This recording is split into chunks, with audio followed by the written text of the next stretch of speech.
And we are back with our winners match here. And without further ado, I'm just going to get right on into introducing our players, because in the top right hand corner here on Everdream, a very popular starting map so far, it is the Orange Zerg player 11. And down in the bottom left hand corner, his opponent, the Red Terran player, it is Koda. So, again, this is the winner's match. Both of these players 2-0'd in their initial match and got themselves to the opportunity to play to get right on out of this group, which, considering its character and Renegade as your possible opponents in the final match, I don't think either of them want to put themselves through that, right? You just want to get in, get out, and be through. I've played in these types of groups, and there is really nothing, there's nothing better than just working your way through quick, not having to put yourself through, having to play with your tournament life on the line. And, I mean, it's got to be said, Koda is the huge favorite here against 11 as well. 11, a very solid Zerg player, and he put on some great ZVT against character, but all due respect, Koda is another class of Terran.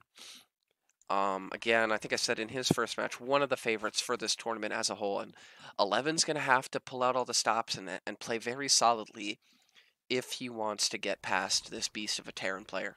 But I'm excited to see what he pulls out for us, what he shows us.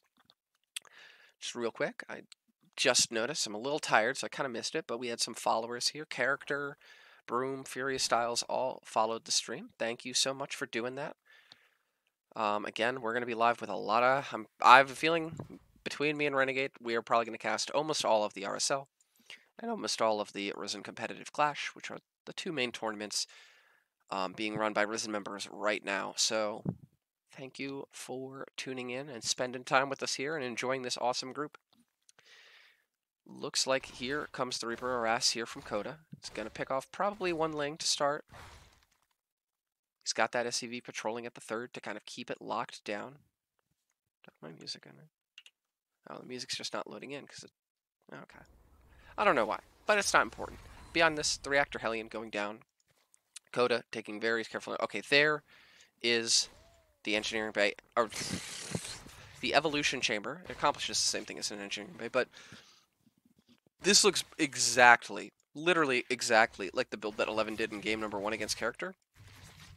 And remember, this is a GSL-style group. They can watch the matches. And you got to think that Koda saw that and is going to be like, well, you know, I'm pretty sure I can guess what's coming. And this Reaper, oh. It's got 4 kills. I think only 2 of them were drones. But, I like it. This is a super smart play. Oh, a third drone's going to go down. So the Reaper gets cleared out.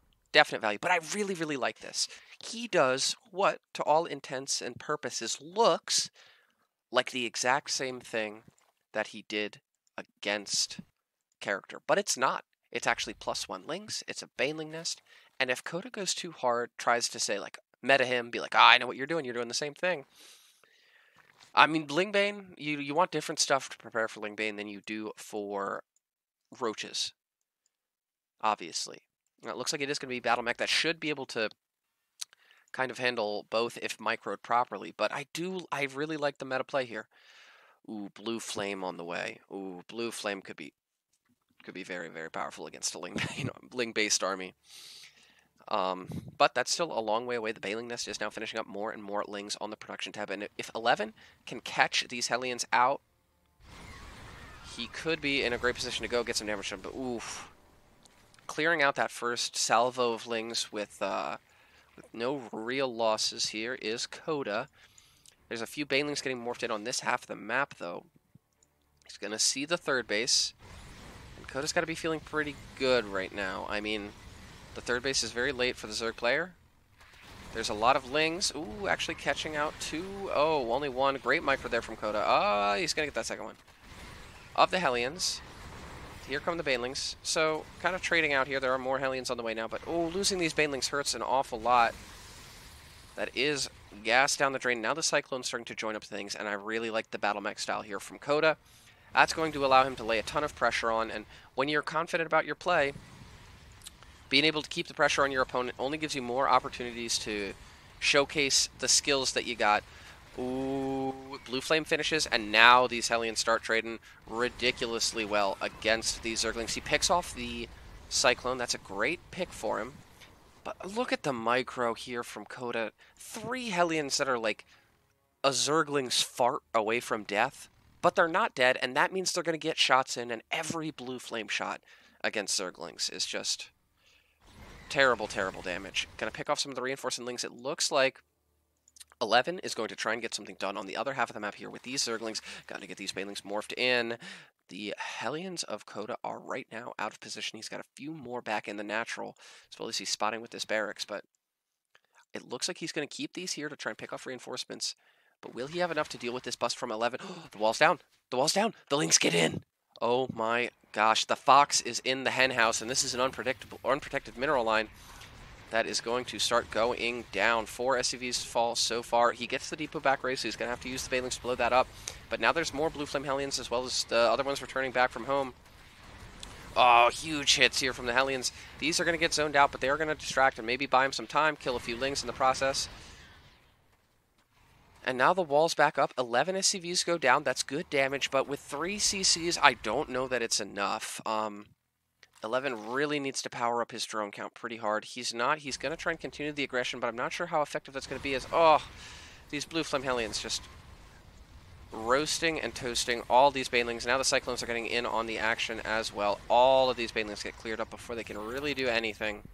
And Koda's going to go to establish that there's a lot more Lings. They're going to have to try and dodge the Blue Flame Hellions, though, even though they vastly outnumber them. Blue Flame is just so good. Oh, they're going to dodge. That's really good here for 11. Ooh, who's actually going to try and go for a flank? Well, that Cyclone facing the wrong direction as it drives. That's confidence right there, man. That's confidence. It looks like this first group of Lings is going to get cleared up. The Cyclones are going to hold the line while the Hellions try and deal as much damage as they can. All these Zerglings getting absolutely melted. This is really 11's only hope in this game, is getting something done with these Zerglings. They're going to get absolutely melted, as I said. And with it, I think 11's hopes here in game number 1 will also melt. So these Cyclones now going to be able to lock onto the Queens, lock onto the third, take it out. The drone count only 26 here for 11.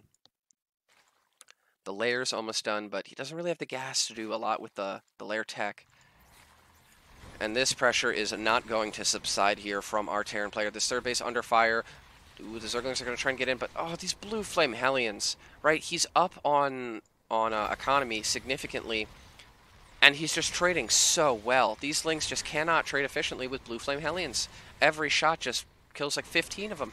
Oh, decent Baneling connection, but there aren't enough Banelings. This third's going to go down, and I don't think Koda is going to stop there. I think he's going to push into the natural and end the game. Or, no, I'm completely wrong. He's just going to back up. I lied. Or, no, he's actually going to rotate around into the main. I didn't lie. The Magfield Accelerator on the way for Koda as well. That's going to allow armored units and structures to get even more shredded here by the Cyclones. He's just going to go in, he sees the Lingbane, he knows that, I just got to kill these units, and the game is over, and that's what he's going to do.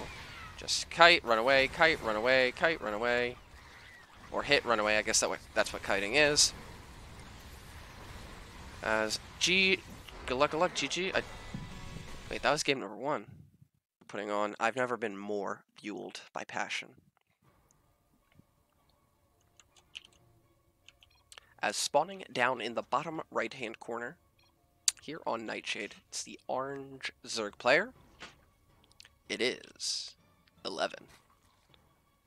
And up in the top left-hand corner, the red Terran player, it is Koda. So I'm interested to see what Koda does. We've seen primarily standard play here from him. He did pull out his battle mech last game, and traditionally he sticks more on the bio. But it's always good to mix it up. When you got a lot of matches, a lot of series, people see all your stuff, you want to remain unpredictable, because being predictable in prolonged matches over players of this caliber is very, very dangerous. It's very, very dangerous. But it looks like, once again, we're going to see a hatch first here from 11.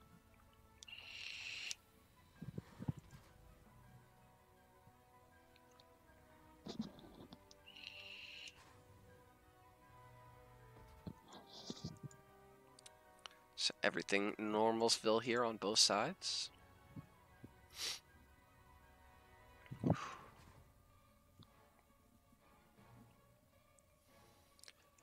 Looks like it's an SCV scout here from Koda. Always a smart play. Make sure that there's nothing cheeky boy coming your way. Now, there isn't anything cheeky boy coming his way. This is all standard from this Zerg, but you don't know until you know.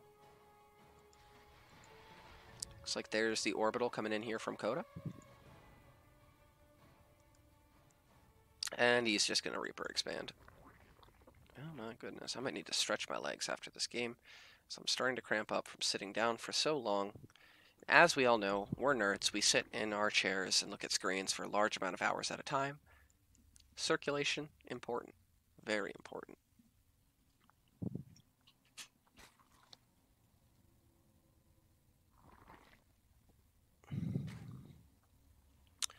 So there's the spawning pool. It's going to finish up here for 11. 4 lings, all standard.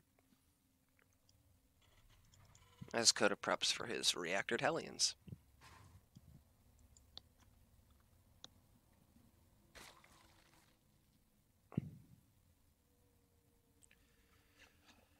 More drones, more queens, all the like. There's the third base around 2:30 for the Zerg player. Ooh. Reaper. Gonna get 2 kills for himself, unlike the drone cancels. Gonna stop that. He needs to get out of there with the Reaper, which he will. 5 HP, more than enough. 5 HP and a dream. All that Reaper needs. As it came dangerously close there to eating a lethal Zergling blow, but it didn't. But not quite as much value on that Reaper as we saw in the previous game there for Koda, which was a little bit of absurd value, so.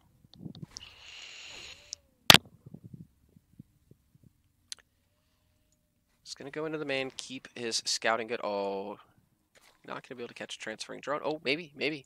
Nope, just going to go for scouting.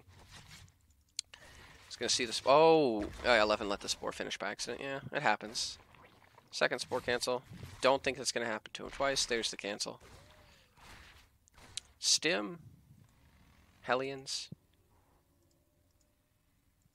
And maybe he could hit a timing here with... I don't know. Man. I like the quick stim, though. Eases the transition into bio a little bit. There's the Liberator. That's going to go along with these Hellions. And he's going to poke around at the third base, it looks like. Not really much here for him to kill. 11 really needs to push that creep spread out. Looks like that tumor got picked off, but he really wants to connect his naturalness third with creep. That's important. It's incredibly important, in fact. Roach Warren, more lings, ling speed, all on the way here for 11. That Roach Warren is going to get scouted pretty much right away.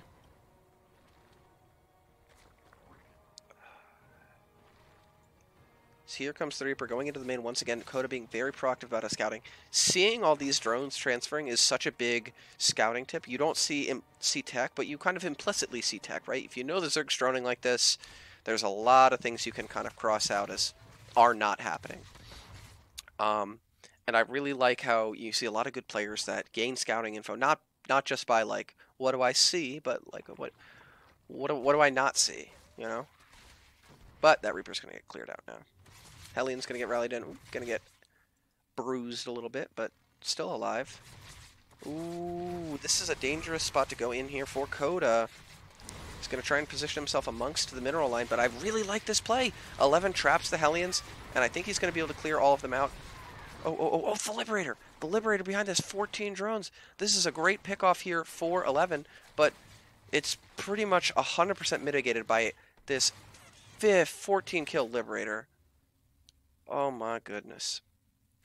Things were going well for 11, but that's just terrible damage. This Liberator is going to get cleaned up before it can do any more damage, but the damage is done. 15 workers is huge. It's huge. There's the double engineering bay, more barracks, the third command center. All the nice happy Terran things are coming up here for Koda. And there's the mainling speed there for 11.